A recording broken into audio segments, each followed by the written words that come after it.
Assalamualaikum warahmatullahi wabarakatuh. Salam dan bahagia. Pada video kali ini, izinkan kami dari calon guru penggerak Angkatan 10 Provinsi Papua Barat memaparkan hasil diskusi pada ruang kolaborasi modul 1.2.A.5,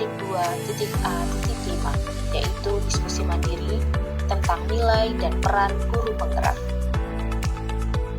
Adapun anggota kelompok kami terdiri dari 3 orang. Yang pertama, saya sendiri Tri Suci Utami, guru SDIT Insan Mulia Manokwari. Yang kedua, Ibu Rina Jekualin Lontaan, guru SMK Negeri 1 Manokwari. Dan yang ketiga, Bapak Musa Waliki, guru SMP Negeri 18 1 Atap Wasiki.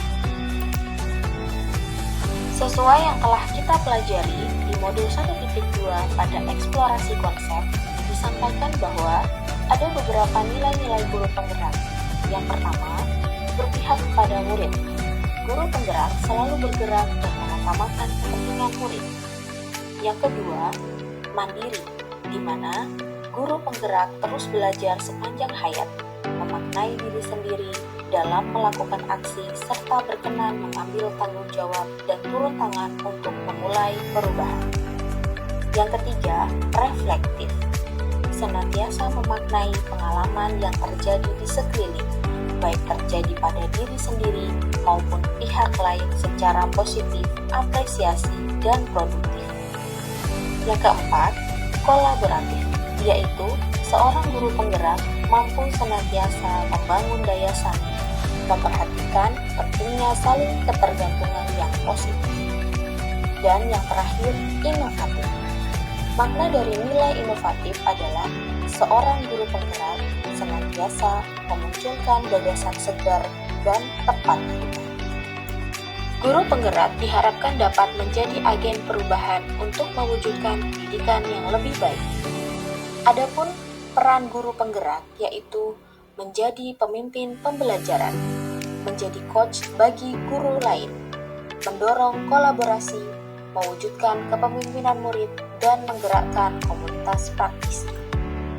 Pada diskusi di ruang kolaborasi, kami telah memilih satu peran yang menonjol pada diri kami berdasarkan kegiatan yang sering kami lakukan.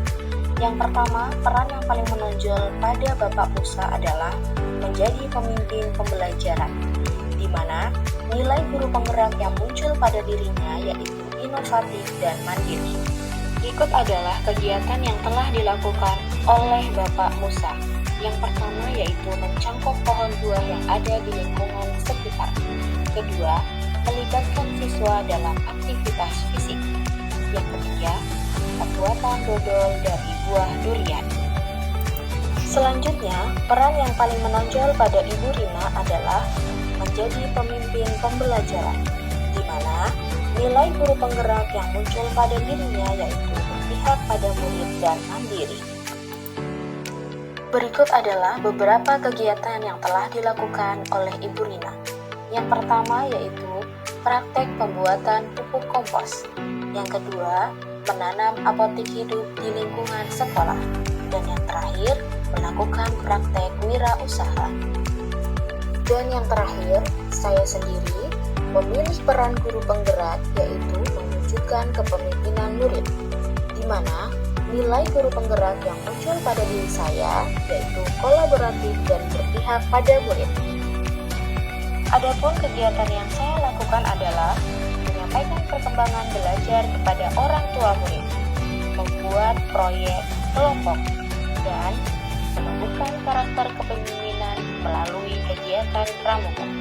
Berdasarkan nilai-nilai yang pernah kami lakukan yang dikaitkan dengan peran dan nilai guru penggerak, maka satu peran guru penggerak yang kelompok kami pilih adalah menjadi pemimpin pembelajaran dalam upaya menguatkan nilai guru penggerak yaitu berpihak pada murid, yang akan diimplementasikan pada sebuah kegiatan pembelajaran berdiferensiasi untuk proyek penguatan profil pelajar Pancasila dengan tema kegiatan gaya hidup berkelanjutan, mengubah sampah menjadi seni. Nah, selanjutnya saya akan menjelaskan latar belakang apa itu pembelajaran berdiferensiasi dan mengapa kami mengambil pembelajaran berdiferensiasi. Pembelajaran berdiferensiasi adalah pembelajaran yang disusun sesuai dengan minat dan gaya belajar siswa yang berbeda-beda. Adapun gaya belajar siswa terbagi menjadi visual, auditory, dan kinestetik. Mengapa pembelajaran berdiferensiasi? Karena melalui kegiatan pembelajaran berdiferensiasi, kita dapat menciptakan kegiatan pembelajaran yang berpihak pada murid dan sesuai dengan gaya belajar murid, sehingga akan mudah mewujudkan kepemimpinan murid dan merdeka belajar.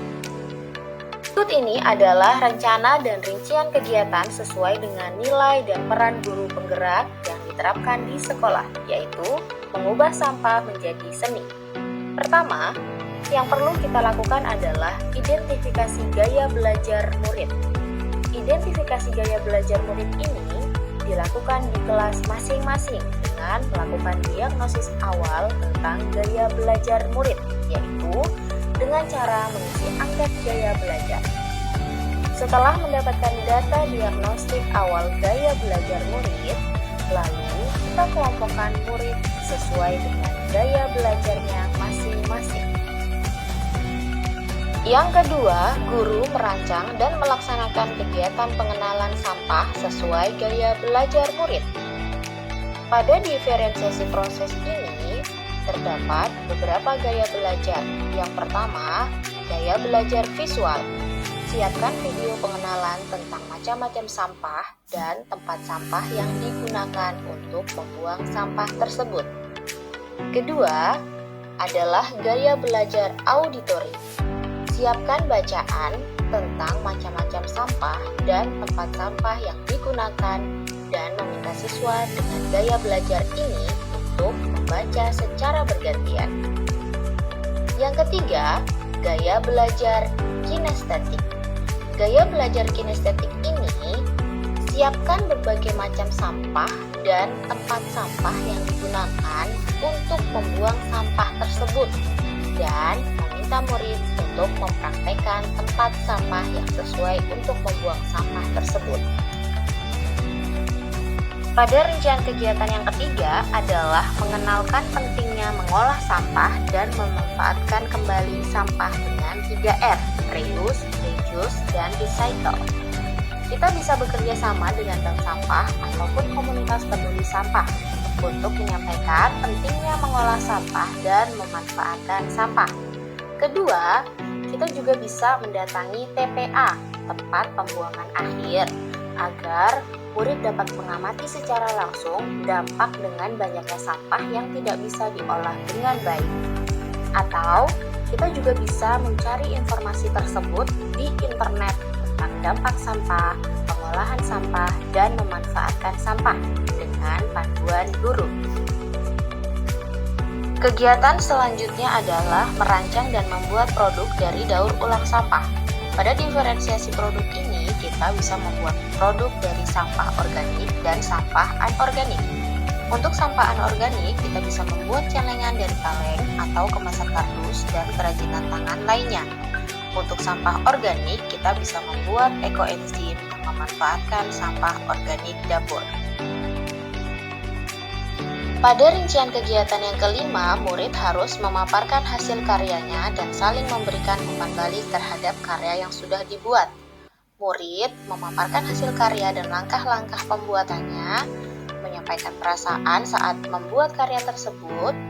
Guru dan murid memberikan umpan balik untuk mengapresiasi hasil kerja murid. Jika ada karya yang masih kurang maksimal, maka murid diberikan kesempatan untuk memperbaiki karyanya. Pada rincian kegiatan yang keenam, kita akan mengadakan gelar karya dan melakukan refleksi. Kegiatan yang dilakukan pada tahap ini adalah semua karya murid dipajang sebagai bentuk penghargaan atas hasil kerja murid. Orang tua diundang untuk bisa melihat dan mengapresiasi hasil kerja murid. Setelah gelar karya, guru dan murid melakukan refleksi terhadap pembelajaran tentang sampah dan gelar karya yang telah diadakan. Dengan rancangan kegiatan mengubah sampah menjadi seni diharapkan dapat menciptakan lingkungan belajar inklusif serta memungkinkan guru untuk menyesuaikan pembelajaran sesuai dengan kebutuhan dan kemampuan siswa secara individual. Dengan demikian, setiap siswa dapat belajar dengan cara yang paling efektif baginya sehingga meningkatkan pemahaman dan pencapaian akademik mereka secara keseluruhan. Sekian dan terima kasih. Wassalamualaikum warahmatullahi wabarakatuh.